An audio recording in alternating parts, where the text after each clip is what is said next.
This is Houston. Say again, please. Houston, we've had a problem. We've had a main B plus undervolt. Roger, main B undervolt. Okay, stand by at 13. We're looking.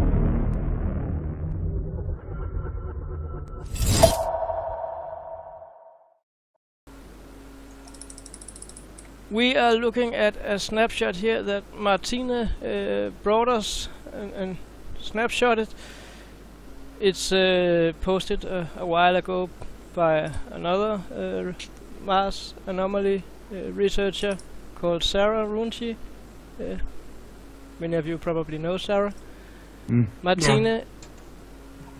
Would you you're gonna start? Tell us about this image here. I think this is a delightful little image. The first thing you notice is this little figure in the center of this anomaly. Whether they're, I have to be careful here, whether they're statues, we don't know. Whether this is an ornament, we don't know, but it is highly detailed. It has been obfuscated right across the front of it, at the bottom, and up towards the left-hand side as well. I can see a row of squares running along the front as if it was decorated. The rest of it, sadly, has been obliterated. But what I've done is I've lightened up the whole image so that I could pick out some more detail within whatever this is. I mean, it looks like a little craft or a little boat or something. The right-hand side of it, I managed to bring out some detail. It looks like mechanisms or something. I'm seeing pipes or tubes or something mechanical. And then moving into the interior of whatever this is, you see something that looks like a little dog or a little animal. And then, of course, you see this little figure in the middle with a very surprised expression and looking straight at the camera. And I think there are probably two more little figures to the left of this main figure.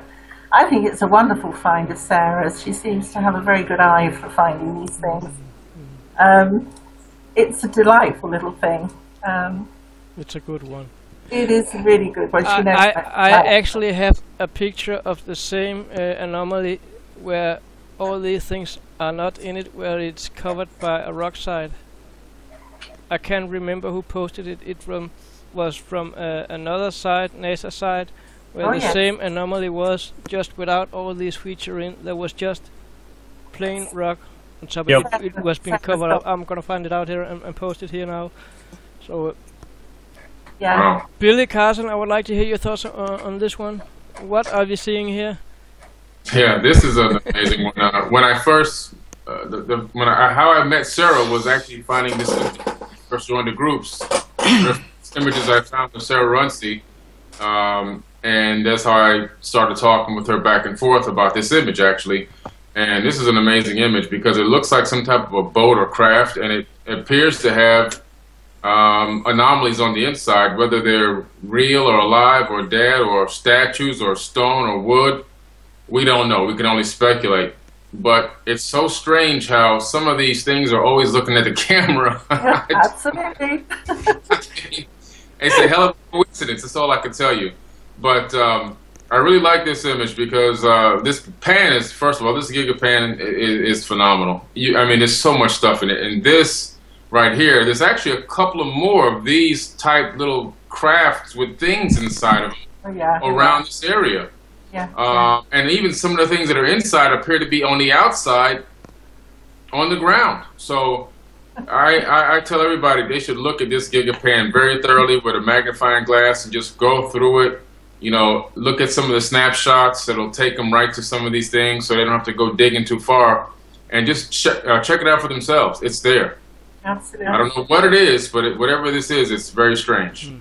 Chris Maroney?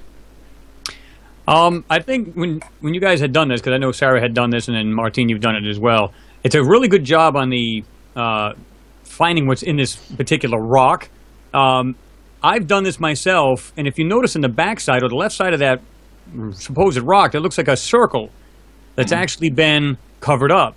and the underneath has been done that too. Now I don't know if I'd want to call it the underneath or just the shaded side. Yeah. But when I did this, there is an actual slotted opening in this so-called rock. It's slotted, and I brought out those mechanical parts. I didn't bring out what looked like a person, but I did bring out those little. If you look on the right-hand side of that little, well, supposed person, you see like what looks like a little pipe or something sticking straight out, almost towards the screen, almost to the right. And then you see this round thing with a small lever-like type thing coming off of it. It is mechanical. Whatever that thing is, it is mechanical. It's not a rock. So good job on the enhancements on that, on the both of you there. I don't know if she found an enhancer or she found it and you enhanced it, whichever. But great job, because that is clearly not a rock. It's actually mechanical. What I did actually, Chris, was in order to bring out more detail on that. I did what I did with the little boat thing for Rami. You know, I call it Moses in the boat. And what I did is I lightened it up, but of course I have to sacrifice the surrounding area. That bleaches out. But it was just sufficient enough to bring out this detail of what's inside this little, whatever it is, mechanical thing. But I agree with you. It's got to be mechanical. Oh, there's no way around it. It's definitely artificial and intelligently made. It's clearly not just a rock, but yeah. Yes. Neville Thompson, what do you think about this? Yeah. There is actual another image of this higher res image, but the sun's in a different coming down from a different way, you know. I believe it is mechanical, yeah. There is some weird shapes inside of it, yes. I think it actually looks like a boat or something, like the shape of a boat or something. I've actually found something similar to this in Bonneville Crater. It's actually got this shape of a boat on the back with a prow and everything on it, you know what I mean? I believe this could be a boat, myself, but it's carved with stuff on the inside of it. On the higher res image, a lot has been hidden. You can tell it's been smoothed over and stuff like that, you know. Sometimes on the low res images you get, you can generally see more, you know, or the navcam, the navcam ones you can see more. But I definitely believe this is not natural. I think it's man-made myself. Joe White, what's your thoughts on this? Well, it certainly looks artificial. I mean, I assume we're talking about the thing that looks like it's got a face inside it, like there's details inside this thing, you know. Yeah. And on the right, if you sort of zoom in on the right of it, there's all sorts of mechanical-looking parts to it. I mean, this is actually the first, well, apart from earlier, this is the first time I've really looked at this particular rock in detail. And I really want to get this and brighten it up and do some work on it. It's really, really interesting. There looks like there's people inside it or something. It really is crazy. I mean, I don't know how big this thing is, whether it's 1 or 2 feet across or not. It's hard to say exactly. It's not that big. A couple of feet, yeah. I'd say about 2 feet, like all of these, perhaps. They're very small. Yeah, most of these things are smaller than we think they are. But yeah, I love this thing. I'm gonna do some work on this, and I'm definitely gonna try and. You just disappeared there, Joey. All right. Can I just add that we've all found these strange little things that look like vehicles or crafts or boats or whatever they might be, and that they've always come down to this wedge shape at the back. Yeah. We've discussed this before. Do you remember, Billy, when we were talking about cow pushers on, you know, rocks way and whatever? So could this thing have actually been mobilized, you know, before? I mean, if it's mechanical, it must be some kind of vehicle. Absolutely. I did a video on this a week ago here, and my very first thought when I saw this was that we were looking at, as we talked about in the beginning, an area where there once were water, a little bay or something, and you had the ocean outside, and that would match perfectly, in my mind, with that being an ancient boat or the leftovers of what once was a boat, and you see maybe what was inside the boat when it sank, or the water disappeared, or whatever happened, you know, and it's a mix of sand and dust and rocks, and then maybe those who were inside the boat back then when it all went crazy. I don't know, but to me it looks a little bit like that. It's a great anomaly for sure, and I have to give some good credit to Sarah Runchi, because I remember the day she wrote to me and said, "Can you help me with this one?" And I just did this one to her, and she posted it, and she got 1,000 likes on that one. That was a great one.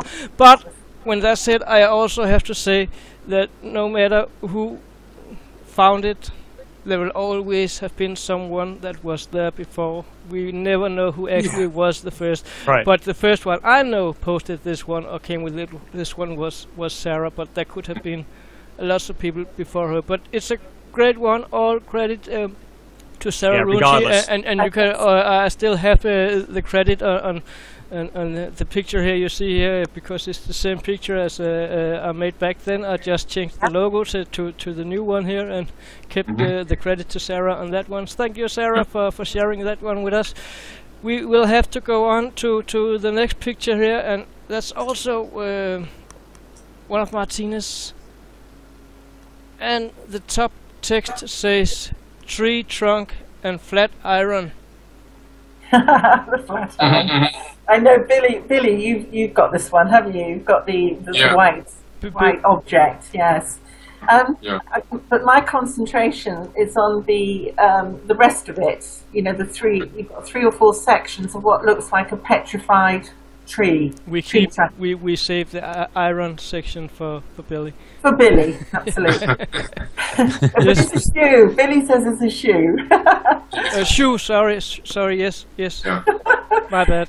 Near where I live, we've got a petrified, fossilized forest. You know, and we've got stones like this that are just lying everywhere. And it used to be a forest. And they look exactly the same as this. These are remnants of what used to be trees. But the largest one to the left looks almost as if it could have actually been used as a column as well, maybe more recently. I would say that it looks like inscriptions on the side of that. Yeah. I don't know if you can see the part. You've got like a cut. But it looks like there's inscriptions and symbols on the nearest edge to us. That I found quite fascinating. I enhanced it a little bit and it seemed to bring out some detail. So who knows, maybe these things were used as columns as well, more recently. But yes, but as I say, I'll leave the rest of it to Billy. Billy, what's your thoughts on this one?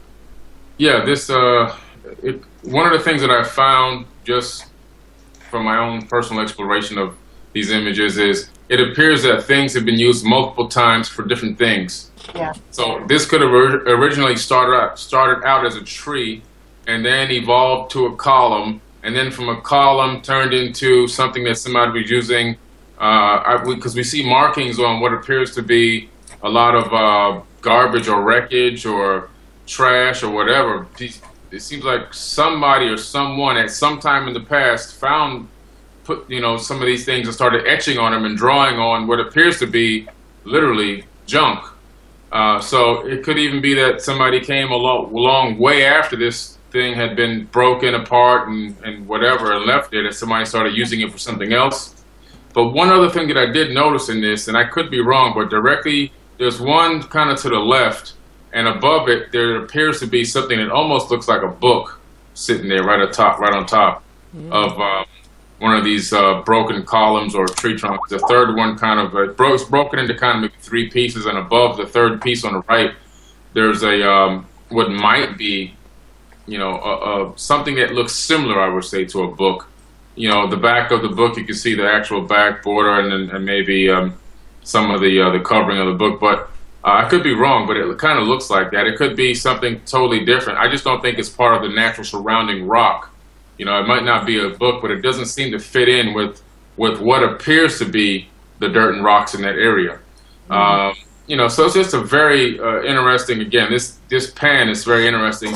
Directly below that third broken log, if you zoom in, you'll see a steel link down there, kind of to the bottom right, but not all the way to the bottom, but to the right of the third piece on the right, just slightly to the right of that. Below it, there's actually what appears to be a steel broken link chain, a piece of a link chain sticking out. It's actually kind of, looks like it's snapped. Yeah. You know, so I mean, this Giga pan is really, it's really, if somebody looks at this pan, they have to say, look, there's something going on here, because these things just don't form. I've never seen a steel link form from weathering. I've just never seen it happen. Nope. You know, so I don't know. This is a very, very good one. It's a very good one. I haven't seen that steel link before you actually made it, and again, that makes me think of what do you use them for in that size when you are in an area that's water. Yeah. Boats. Yeah, exactly. Chris Maroney, what's your thoughts on this? Well, you guys are right. I mean, this is an absolutely astounding gigapan. I mean, if you take the time, you'd figure this out. This is nothing, to me anyway. It's mechanical. Everything is mechanical laying around. I'm going to tell you why. I see that when you see the three pieces of that, what we assume is a log. But if you look at the right one, on the far right, that's totally different compared to the other two. If you look at that right one, look on the very left side of it, there's two holes, one on top of the other on the side of it. And then there's a piece of steel coming down from the bottom hole. It's very faint, these two holes on the side of it, in the dark area. I see it now. They're perfectly round circles, and on the bottom circle, there's a piece of steel or something coming off the bottom. Something connecting to it and going underneath it. That is mechanical. It's been masked over. These other two things, that rock that's furthest, or whatever that's supposed to be, on the very left-hand side, you can see in the top, as well as the side, meaning in the shade area, that has been manipulated. It's been absolutely been covered over too. And just go to the top of it. You guys were saying something about symbols.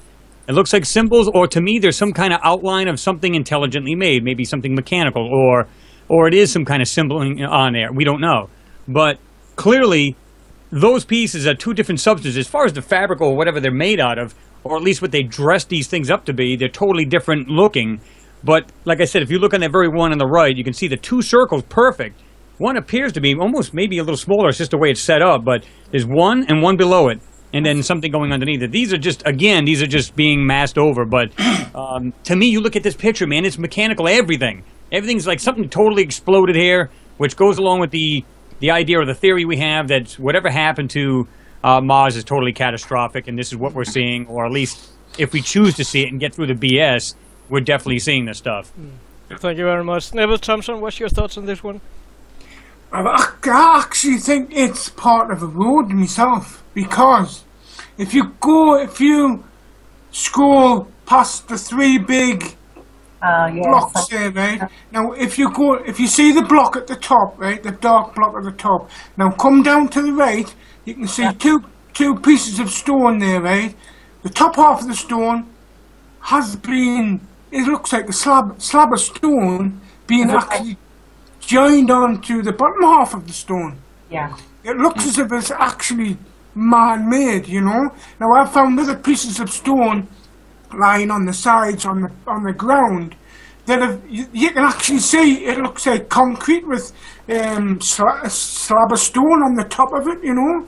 Now what I think it is, I think it's the base of a path of a road that's on top of these mounds that we are seeing all the time along as the rover goes along. You see these big mounds, you know, but on the top of these mounds they build roads, because once upon a time this place would have been filled with water, and these were the ways across to go to different places, you know. Yeah. But that looks like to me as if it's a base of a road, because as you come closer, you can see the heavy blocks on the bottom, and then on the top it looks like slabs of slate or slabs of stone placed on the top, you know. like Billy was saying, he thought it looked like a book, but it's not a book. It's actually a slab. Like we put slabs on our gardens and things like that, you know. Yeah, we do. And That's exactly the same size. Yeah, that's exactly what I think it is. I think it's part of a road that's actually fallen. If you look at the, I mean, I'm looking at a higher res pan of it at the minute, but it goes all the way along that side, you know. But that's what I think it is. I think it's part of a road or path that's been built up of a lower section with slabs along the top. All right. Yeah. Okay. Really does. Really does. Really does. Joe White, tell us, what are we looking at here? Well, it definitely looks to me like some sort of construction here, and I've done a couple of videos on this actual spot. Particularly, you've got the row of sort of the main row of larger rocks, the fourth one along on the right. Yeah. You look really closely at it. It's got like a band going along the top of it, a parallel band, like it's been carved. Now, whether this was part of a road or a building, I think probably both. I think what we're seeing here is definitely some ruined construction of some sort, and there may have been paving slabs up there, walls, and all sorts of things. Definitely a constructed artificial piece originally, but it obviously is completely ruined and smashed, like everything else is. But some of these do seem to have inscriptions on. If you look really carefully, they seem to have symbols on them, and there's some crazy stuff here. Absolutely crazy. Amazing stuff. It really is. It's a wonderful book, isn't it? It really is good. Awesome. Thank you for your opinions. Any one of you who want to add something to this image? No, thanks. Wait, actually I do. I've got another, there's another image in my ones that I've posted. It actually shows on the beginning, as the rovers come down through Dingo Gap, you have the two side bits, you know. Now, this road is in, hold on, I'll get the link to put in the side escape for you to have a look of this section albums. Dingo Gap area. The tracks now, is it? The tracks going over the sand there. No, it's actually, yeah, I'll copy that. It's actually where the rover comes over into Dingo Gap on the right hand side. The hill, the hill is got them big rocks with a layer of slabs along the top. Now that's where we are. That's the area we are looking at the minute. So that slab starts from there and it goes all the way along that side, you know. So it is part. It could. I think it's part of a road, you know. Yeah. A road of some description. Now, where the rovers come down over the mound, I think it could be false sand, because I think it could have gone from that side over to the other side. Now, the bits of what was in the middle could have been a bridge with water coming underneath, you know. It could have been. That's true. Joining the whole lot up. But anyway, when it comes to mine, the aerial view I'll be showing, it shows there's a lot more stuff that's been hidden, like, you know. Yeah. Thank you very much, and with these words we are gonna end for now, and we have another episode ready with more from Dingo's Gap, so stay tuned for the next video we're gonna come up with. Thank you for watching so far, and we are gonna say goodbye from here for now, and that was Billy Carson, Chris Maroney, Martina Graney, Neville Thompson, and Joe White. I'm saying goodbye for now. I'm Thomas Mikey. This was Rendezvous. This was Dingo's Gap Unveiled. Thank you for watching. Bye. Bye.